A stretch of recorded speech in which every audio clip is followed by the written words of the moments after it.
am writing this under an appreciable mental strain, since by tonight I shall be no more. Penniless, and at the end of my supply of the drug which alone makes life endurable, I can bear the torture no longer. Do not think from my slavery to morphine that I am a weakling or a degenerate.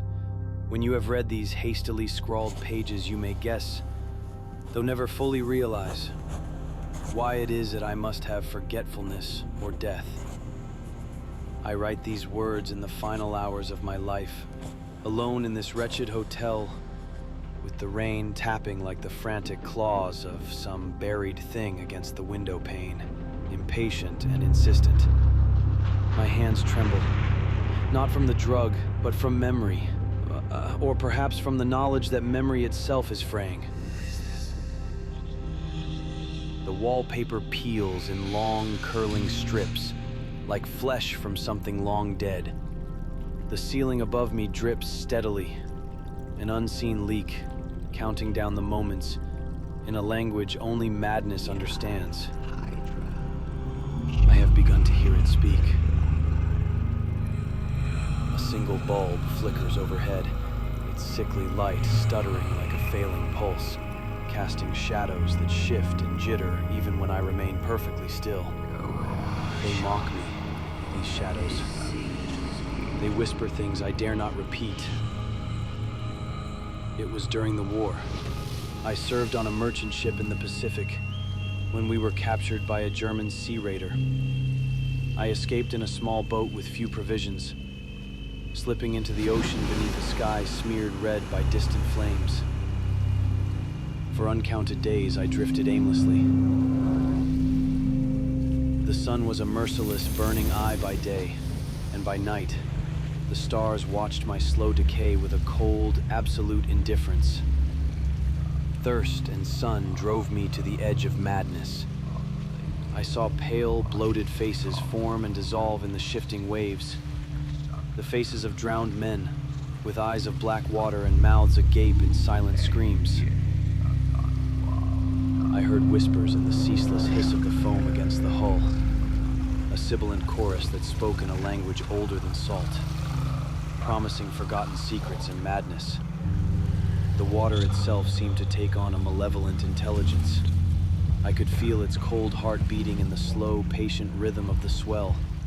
Its vastness was not empty, but pregnant with a slumbering consciousness, waiting for my strength to fail, waiting to claim me for the lightless depths.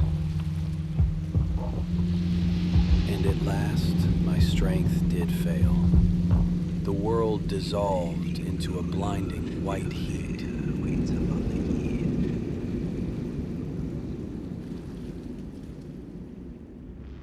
I awoke to find myself stuck in a hideous expanse of black, viscous mire, my boat grounded, half buried in the muck, which stretched in all directions. Above me, the sky was a mottled sheet of diseased yellow and bruised gray, pulsing faintly as though breathing. It gave no warmth, no direction. I merely watched. The region was putrid with the carcasses of decaying fish and of other, less describable things which I saw protruding from the foul mud of the unending plain. One was a tangle of limbs around a jellied eye. They lay in heaps, some still twitching with a ghastly, posthumous energy. The day passed in a haze of heat and stench as the diseased sun beat down. The black mire began to change.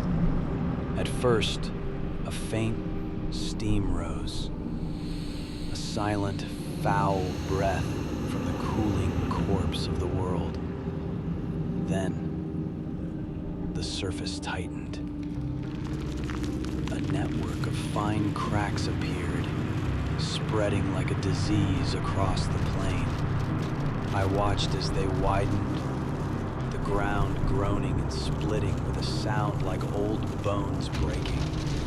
Pockets of trapped gas would swell into obscene blisters before bursting with a thick, wet plop. releasing a new wave of rotten air. By the time the sky began to darken, the ground had dried enough to travel.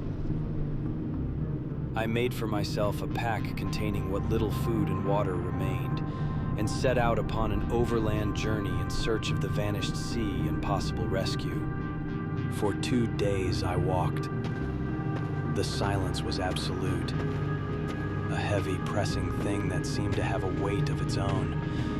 The ground underfoot was a crust of dried black ooze, and the air was thick with a smell of salt and unimaginable age. There were no landmarks, only the unending, monotonous plain and the low, bruised sky. I felt a growing, unshakable sensation of being watched, not by a living thing, but by the landscape itself, by the dead ancient seabed that held a memory of things that should not be remembered.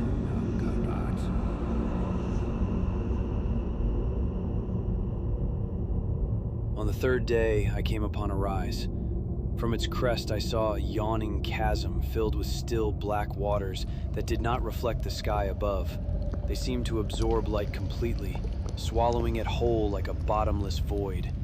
And rising from that abyss, a monolith. Towering, ancient, impossibly carved from a stone I could not identify. Upon its surface were etched strange fish-like beings. They writhed in raised carvings, frozen mid-worship or mid-suffering, I could not tell. I stared at those carvings. The figures, fish-like and grotesque, were unmistakably of marine life in unnatural forms. Their outlines were crude, but the suggestion was clear. These were creatures not of myth, but of memory. Some stood upright like men, others knelt in reverence, and all pointed toward a massive central shape, a monolithic idol around which they writhed in worship. I could not read the hieroglyphs, but their meaning needed no translation. It forced its way into my mind, a torrent of alien knowledge that scoured my sanity, an inheritance of terror from a time before man. The knowledge of what they represented stirred something primal and dormant within me. I felt the pull of them in my bones, as if they remembered me and waited. Then suddenly I saw it. With only a slight churning to mark its rise to the surface, the thing slid into view above the dark waters. Vast, monstrous, and loathsome, it darted like a stupendous monster of nightmares to the monolith about which it flung its gigantic scaly arms, bowed its hideous head, and let out a series of guttural sounds. My vision fractured, the edges of the monolith blurring into the bleeding colors of the sky. The sounds it made became a physical pressure that warped the air and buckled my knees, a vibration that unraveled the world. Time stretched and snapped. 1,000 silent screams echoed in the hollows of my skull. Then a profound silence fell, so complete and heavy it felt like drowning.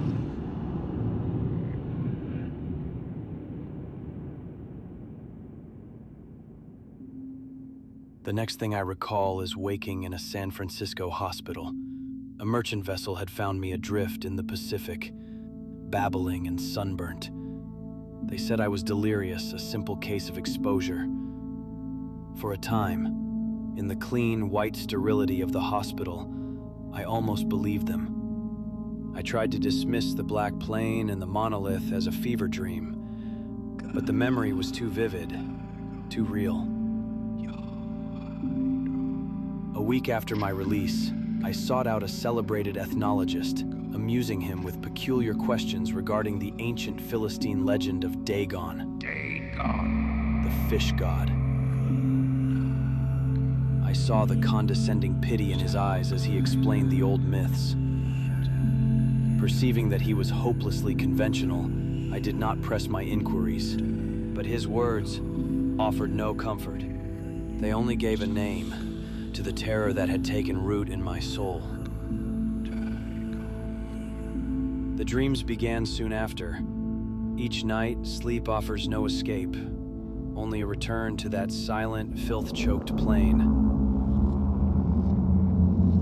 The monolith stands against a sky the color of a fresh bruise, and he is there, always.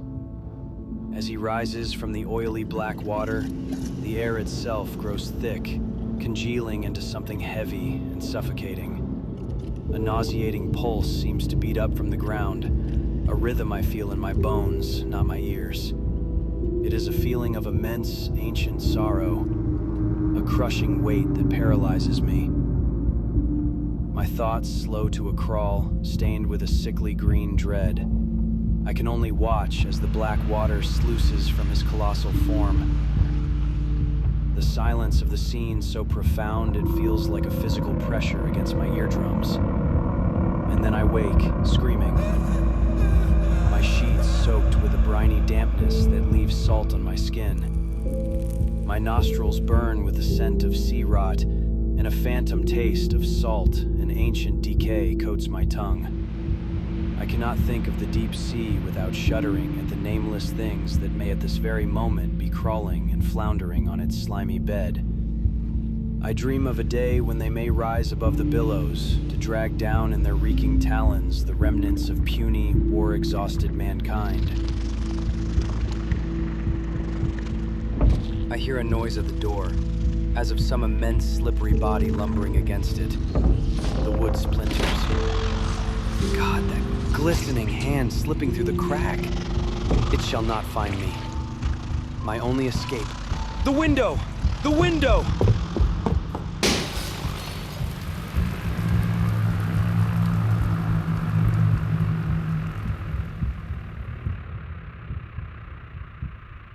You've reached the end of the signal.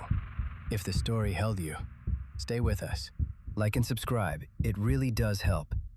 There are more corridors ahead, more transmissions waiting to be heard. Thank you for listening.